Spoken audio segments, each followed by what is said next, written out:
Resistance ആകുമ്പോൾ നമ്മൾ ആദ്യം നമ്മുടെ മനസ്സിലേക്ക് വരേണ്ട ഒരു കാര്യം എന്ന് വെച്ച് കഴിഞ്ഞാൽ ഈ കളർ എന്ന് വെച്ചാൽ ഇങ്ങനത്തെ കളർ ഉള്ളത് കാർബൺ ഫിലിം റെസിസ്റ്റർ എന്നാണ് പറയുക. CFR എന്ന് പറയും. ഈ കളർ വൈറ്റ് കളർ CFR എന്ന് പറയും. ഓക്കെ അല്ലേ? കാർബൺ ഫിലിം റെസിസ്റ്റൻസ് എന്നാണ് പറയുക. ഇത് ക്ലിയർ അല്ല പറഞ്ഞത്. ഇനി ഈ ബ്ലൂ കളറിൽ വരുന്നത് MFR എന്നാണ് പറയുക. വെച്ചാൽ മെറ്റൽ ഫിലിം റെസിസ്റ്റൻസ് എന്നാണ് പറയുക. ഓക്കെ, ഇത് ബ്ലൂ കളറിൽ ഇത് മെറ്റൽ ഫിലിം റെസിസ്റ്റൻസ് ആണ്. ഇനി ഈ ചെറിയ റെസിസ്റ്റൻസ് ഒക്കെ പവറിൻ്റെ കാര്യത്തിൽ പറയുകയാണെങ്കിൽ ഇതൊക്കെ ക്വാർട്ടർ വാട്ടാണ്, ഇത് 2 വാട്ടാണ്. ഓക്കെ, ഇത് 1 വാട്ടാണ്. ഈ റെസിസ്റ്റൻസ് 1 വാട്ടാണ്. അതേപോലെ തന്നെ ഇതിൽ ഹാഫ് വാട്ടും ഉണ്ടാവും. ഹാഫ് വാട്ട് കാണുന്നുണ്ടാവും, ചെറുത് റെസിസ്റ്റൻസ് കാണുന്നുണ്ടാവും. ഓക്കെ, ഇതാ ഇത് ഹാഫ് വാട്ടാണ്.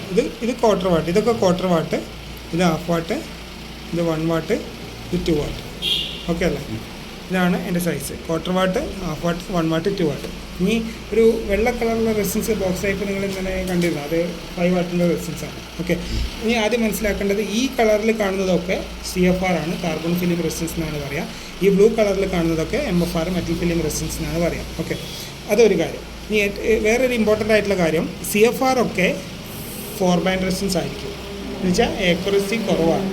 ഇപ്പോൾ ഒരു 100 ഓം എടുത്തു കഴിഞ്ഞാൽ അതിൻ്റെ ടോളറൻസ് 5% ആണ്. എന്ന് വെച്ചാൽ 95 ഓമിനും 105 ഓമിൻ്റെ ഇടയ്ക്കാണ് അതിൻ്റെ വാല്യൂ ഉണ്ടാവുക. 100 ഓം എടുത്തു കഴിഞ്ഞാൽ 5% ആണ് അതിൻ്റെ ടോളറൻസ്.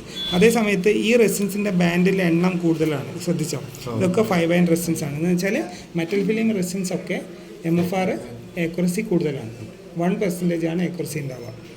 എന്ന് വെച്ചാൽ 100 ഓം എടുത്തു കഴിഞ്ഞാൽ 99-ൻ്റെയും 101-ൻ്റെ ഇടയ്ക്കാണ് അതിൻ്റെ വാല്യൂ ഉണ്ടാവുക. ഓക്കെ, ഒരു വെള്ള പേപ്പർ വന്നിട്ട് എഴുതാൻ എടുത്തിട്ട് പോകും. അപ്പോൾ ഇത്രയും കാര്യങ്ങൾ ക്ലിയർ അല്ല. ഒന്ന് പോസ്. ഇനി ഒരു 1Kൻ്റെ ഒരു റെസിസ്റ്റൻസ് ആണെങ്കിൽ ബ്രൗൺ, ബ്ലാക്ക്, റെഡാണ് വരിക. എന്ന് വെച്ചാൽ നോർമലി ബ്രൗൺ 1, ബ്ലാക്ക് 0, ഈ റെഡ് എന്ന് പറഞ്ഞാൽ ഇൻറ്റു 10⁻²2 ആണ്. എന്ന് വെച്ചാൽ 2 0 ആഡ് ചെയ്താൽ മതി. 1K ഇതാണ് 1000 എന്ന് വെച്ചാൽ 1K. ഇതാണ് എൻ്റെ കളർ കോഡിങ്. ഇതേ സമയത്ത് അടുത്ത ബാൻഡ്, 4ാമത്തെ ബാൻഡ്, 4th ബാൻഡ് എന്ന് വെച്ചാൽ ടോളറൻസ് ആയിരിക്കും. ഓക്കെ, ഇനി MFR, ഇത് CFRൻ്റെ കേസാണ്. ഇനി MFR ആണെങ്കിൽ ഇങ്ങനെയല്ല വരിക, 5 ബാൻഡ് റെസിസ്റ്റൻസ് ഉണ്ടാവും.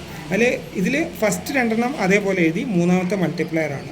ഇനി അടുത്ത കേസിൽ MFRൻ്റെ കേസിൽ ഫസ്റ്റ് 3 അതുപോലെ എഴുതാം. 1K ആണെങ്കിൽ ബ്രൗൺ വരും, ബ്ലാക്ക് വരും, ബ്ലാക്ക് വരും, 10⁻²2 ബ്രൗൺ വരും, 10⁻1 ബ്രൗൺ ആകുമ്പോൾ 0. മനസ്സിലായല്ലോ? അപ്പോൾ ഈ 5ാമത്തെയാണ് ടോളറൻസ് വരിക. ഇത് ടോളറൻസ് വരും. അപ്പോൾ ആദ്യത്തെ 3 അതേപോലെ നോട്ട് ചെയ്യുക. 4ാമത്തത് മൾട്ടിപ്ലയർ ആയിട്ട് വരും MFRൻ്റെ കേസിൽ.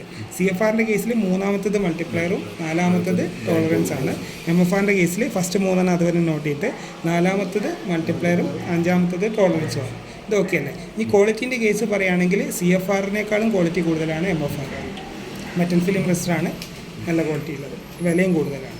ഓക്കെ, ഇപ്പോൾ റെസിസ്റ്റൻസിൻ്റെ കാര്യത്തിൽ ഏകദേശം ക്ലിയർ അല്ലേ? നിങ്ങൾക്ക് കളർ കോഡിങ് നിങ്ങൾക്ക് അറിയാമെന്ന് വിചാരിക്കുന്നു.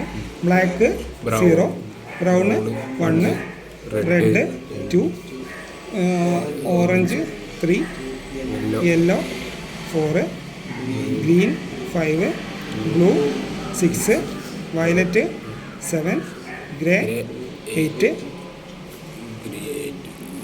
വൈറ്റ് 9. ഇത്രയാണ് വരുന്നത്. ഗോൾഡ് മൾട്ടിപ്ലയർ ആയിട്ട് വരുമ്പോൾ പുള്ളി ഇൻറ്റു 10⁻⁻1 വരും. സിൽവർ ആണെങ്കിൽ ഇൻറ്റു 10⁻⁻2 വരും. ഓക്കെ അല്ലേ?